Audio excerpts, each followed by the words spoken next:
سورة الكهف. بسم الله الرحمن الرحيم. الحمد لله الذي أنزل على عبده الكتاب ولم يجعل له عوجا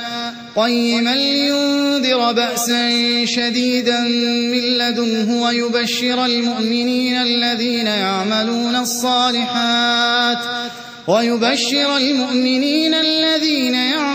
الصالحات أن لهم أجرا حسنا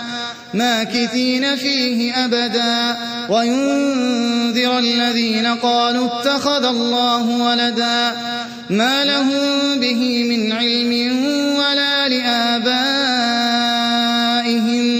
كبرت كلمة تخرج من أفواههم إن يقولون إلا كذبا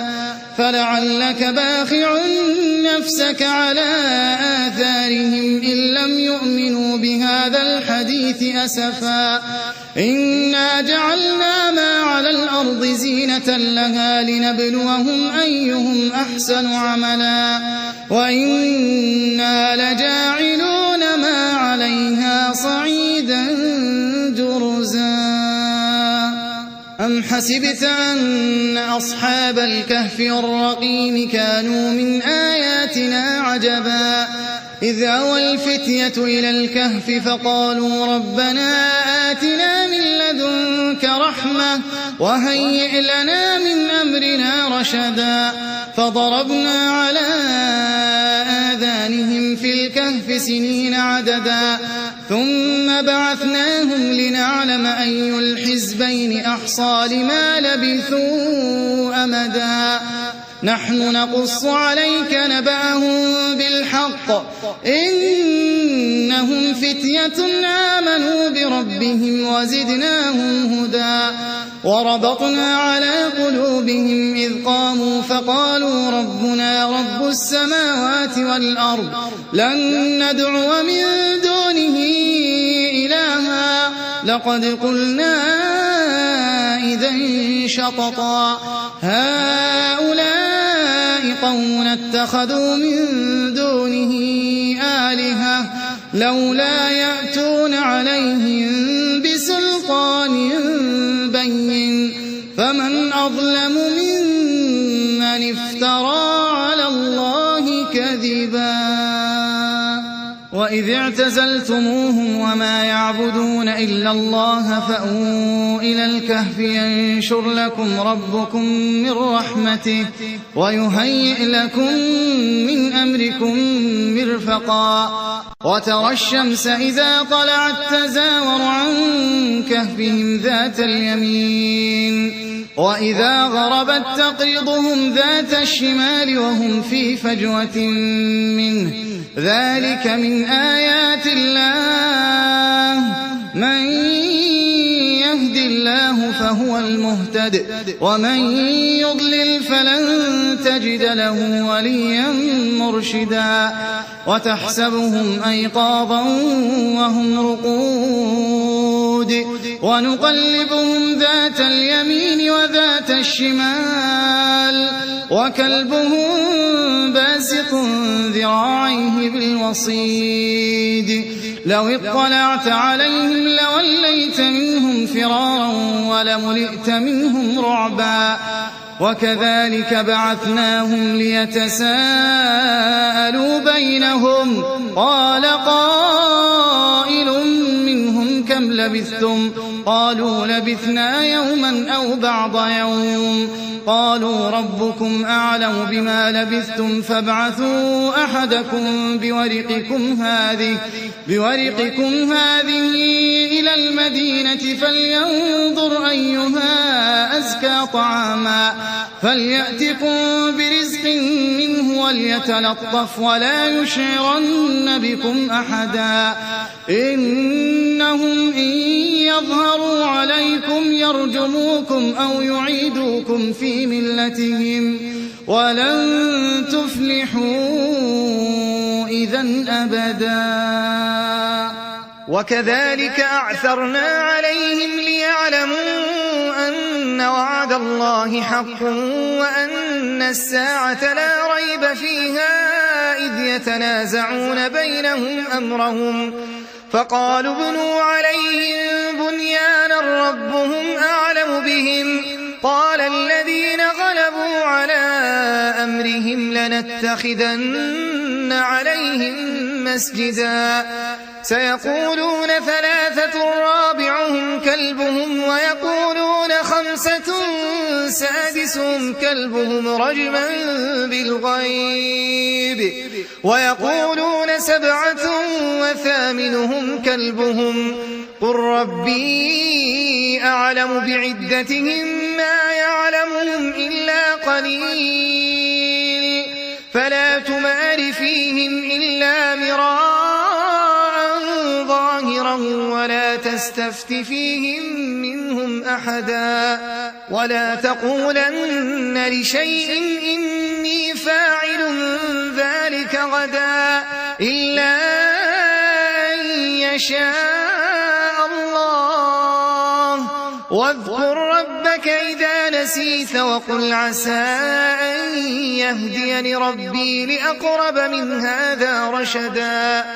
ولبثوا في كهفهم 300 سنين وازدادوا 9 قل الله أعلم بما لبثوا له غيب السماوات والأرض أبصر به وأسمع ما لهم من دونه من ولي ولا يشرك في حكمه أحدا واتل ما أوحي إليك من كتاب ربك لا مبدل لكلماته ولن تجد من دونه ملتحدا واصبر نفسك مع الذين يدعون ربهم بالغداة والعشي يريدون وجهه ولا تعد عيناك عنهم تريد زينة الحياة الدنيا ولا تطع من أغفلنا قلبه عن ذكرنا واتبع هواه وكان أمره فرطا وقل الحق من ربكم فمن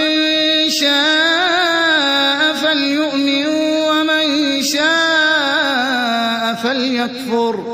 إنا أعتدنا للظالمين نارا أحاط بهم سرادقها وإن يستغيثوا يغاثوا بماء كالمهل يشوي الوجوه بئس الشراب وساءت مرتفقا إن الذين آمنوا وعملوا الصالحات إنا لا نضيع أجر من أحسن عملا أولئك لهم جنات عدن تجري من تحتهم الأنهار يحلون فيها من أساور من ذهب ويلبسون ثيابا خضرا من سندس واستبرق متكئين فيها على الأرائك نعم الثواب وحسنت مرتفقا واضرب لهم مثل الرجلين جعلنا لأحدهما جنتين من أعناب وحففناهما بنخل وجعلنا بينهما زرعا كلتا الجنتين آتت أكلها ولم تظلم منه شيئا وفجرنا خلالهما نهرا وكان له ثمر فقال لصاحبه وهو يحاوره أنا أكثر منك مالا وأعز نفرا ودخل جنته وهو ظالم لنفسه قال ما أظن أن تبيد هذه أبدا وما أظن الساعة قائمة ولئن رددت إلى ربي لأجدن خيرا منها منقلبا قال له صاحبه وهو يحاوره أكفرت بالذي خلقك من تراب ثم من نطفة ثم سواك رجلا لكن هو الله ربي ولا أشرك بربي أحدا ولولا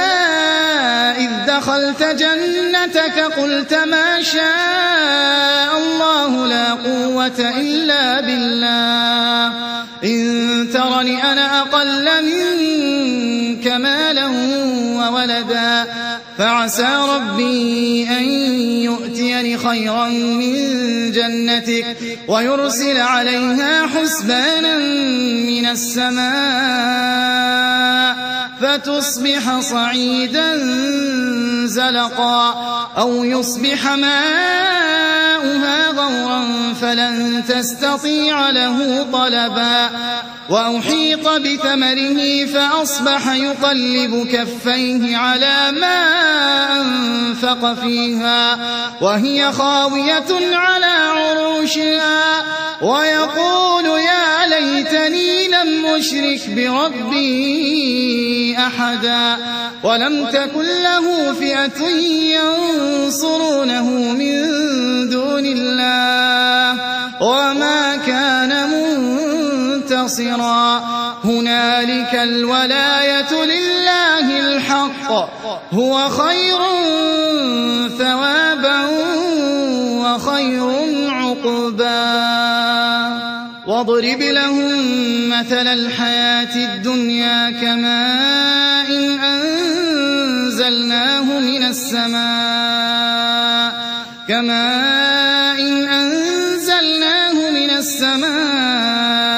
فاختلط به نبات الأرض فأصبح هشيما تذروه الرياح وكان الله على كل شيء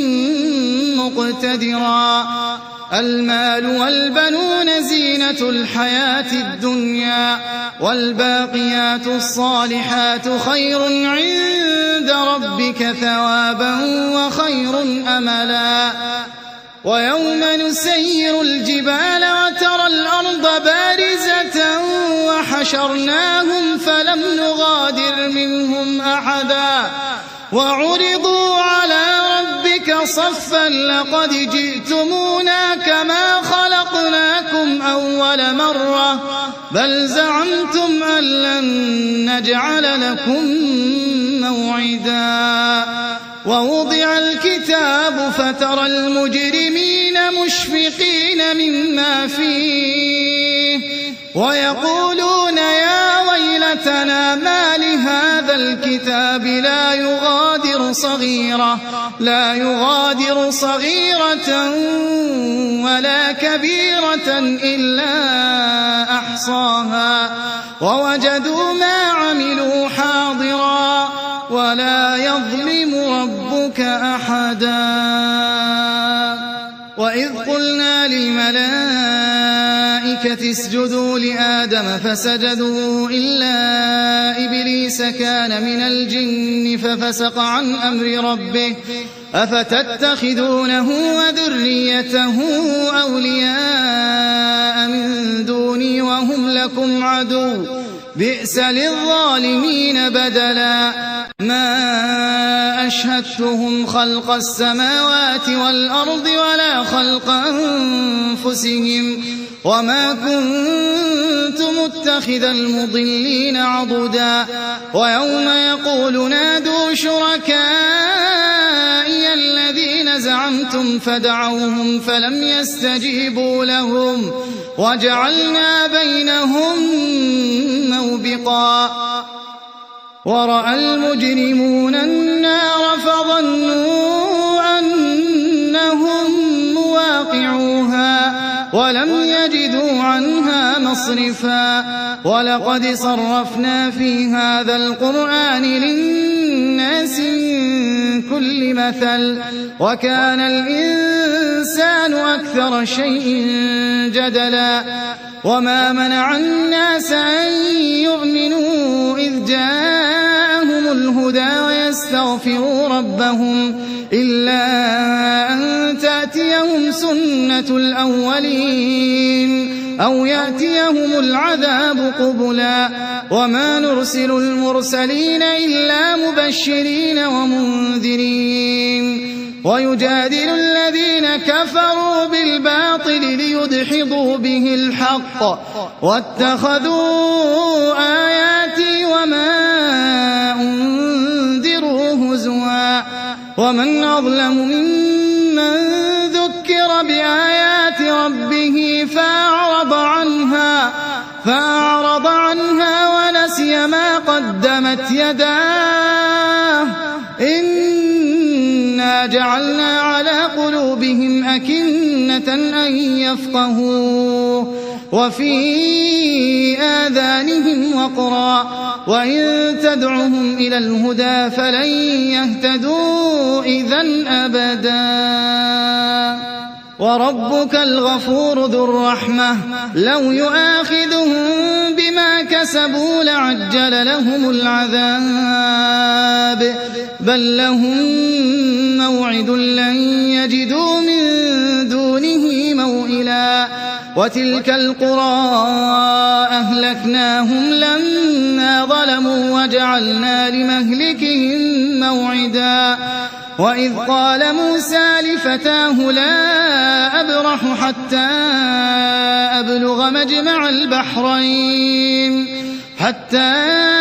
أبلغ مجمع البحرين أو أمضي حقبا فلما بلغا مجمع بينهما نسيا حوتهما فاتخذ سبيله في البحر سربا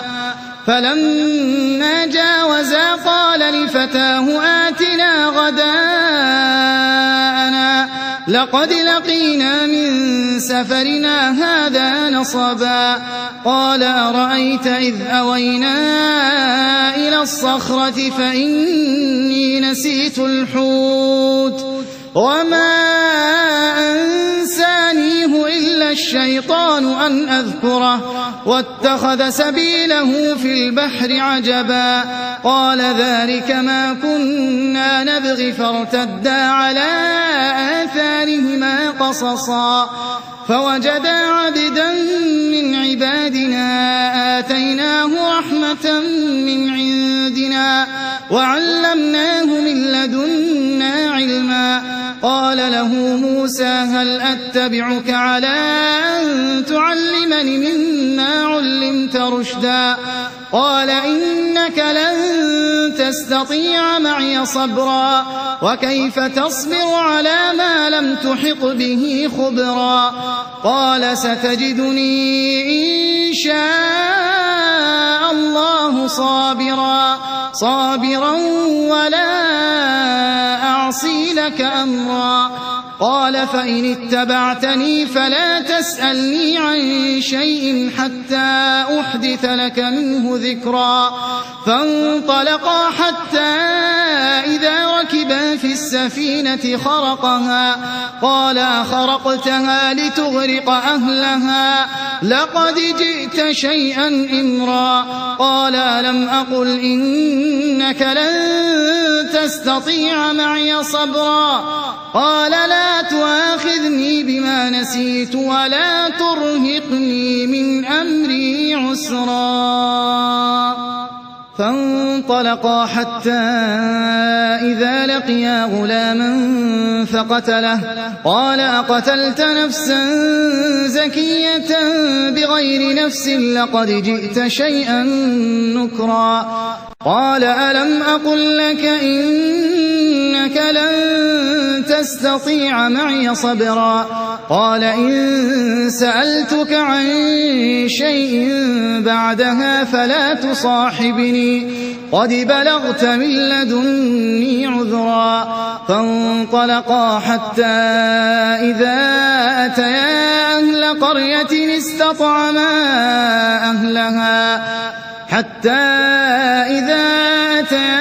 أهل قرية استطعما أهلها فأبوا أن فوجدا فيها جدارا يريد أن ينقض فأقامه قال لو شئت لاتخذت عليه أجرا قال هذا فراق بيني وبينك سأنبئك بتأويل ما لم تستطع عليه صبرا أما السفينة فكانت لمساكين يعملون في البحر فأردت أن أعيبها وكان وراءهم ملك يأخذ كل سفينة غصبا وأما الغلام فكان أبواه مؤمنين فخشينا أن يرهقهما طغيانا وكفرا فأردنا أن يبدلهما ربهما خيرا منه زكاة وأقرب رحما وأما الجدار فكان لغلامين يتيمين في المدينة وكان تحته كنز لهما وكان أبوهما صالحا فأراد ربك أن يبلغا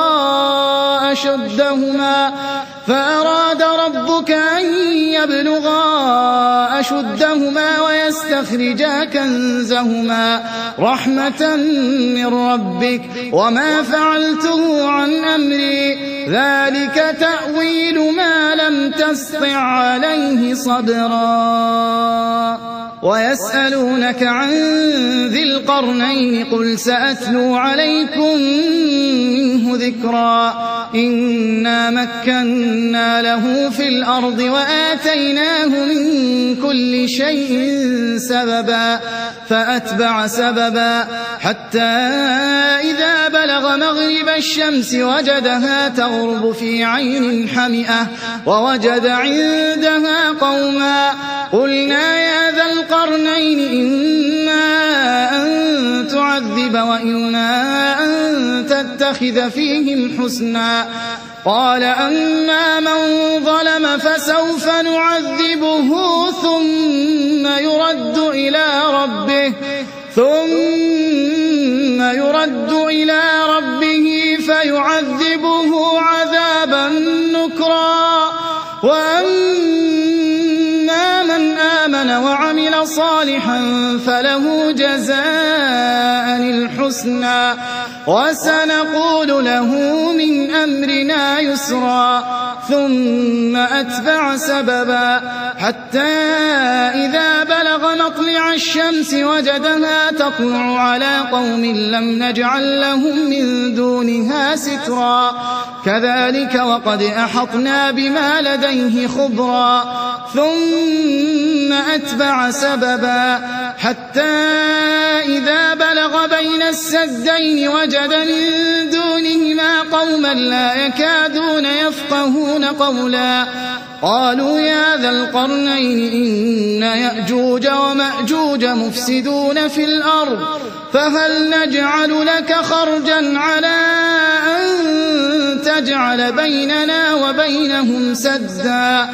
قال ما مكني فيه ربي خير فأعينوني بقوة أجعل بينكم وبينهم ردما آتوني زبر الحديد حتى إذا ساوى بين الصدفين قال انفخوا حتى إذا جعله نارا قال آتوني أفرغ عليه قطرا فما استطاعوا أن يظهروه وما استطاعوا له نقبا قال هذا رحمة من ربي فإذا جاء وعد ربي جعله دكا وكان وعد ربي حقا وتركنا بعضهم يومئذ يموج في بعض ونفخ في الصور فجمعناهم جمعا وعرضنا جهنم يومئذ للكافرين عرضا الذين كانت أعينهم في غطاء عن ذكري وكانوا لا يستطيعون سمعا أفحسب الذين كفروا أن يتخذوا عبادي من دوني أولياء إنا أعتدنا جهنم للكافرين نزلا قل هل ننبئكم بالأخسرين أعمالا الذين ضل سعيهم في الحياة الدنيا وهم يحسبون أنهم يحسنون صنعا أولئك الذين كفروا بآيات ربهم ولقائه فحبطت أعمالهم فلا نقيم لهم يوم القيامة وزنا ذلك جزاؤهم جهنم بما كفروا واتخذوا آياتي ورسلي هزوا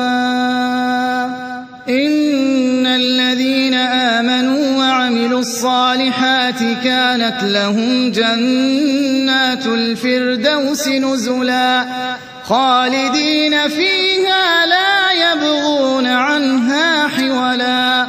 قل لو كان البحر مدادا لكلمات ربي لنفد البحر قبل أن تنفد كلمات ربي ولو جئنا بمثله مددا قل إنما أنا بشر مثلكم يوحى إلي أنما إلهكم إله واحد فمن كان يرجو لقاء ربه فليعمل عملا صالحا ولا يشرك بعبادة ربه أحدا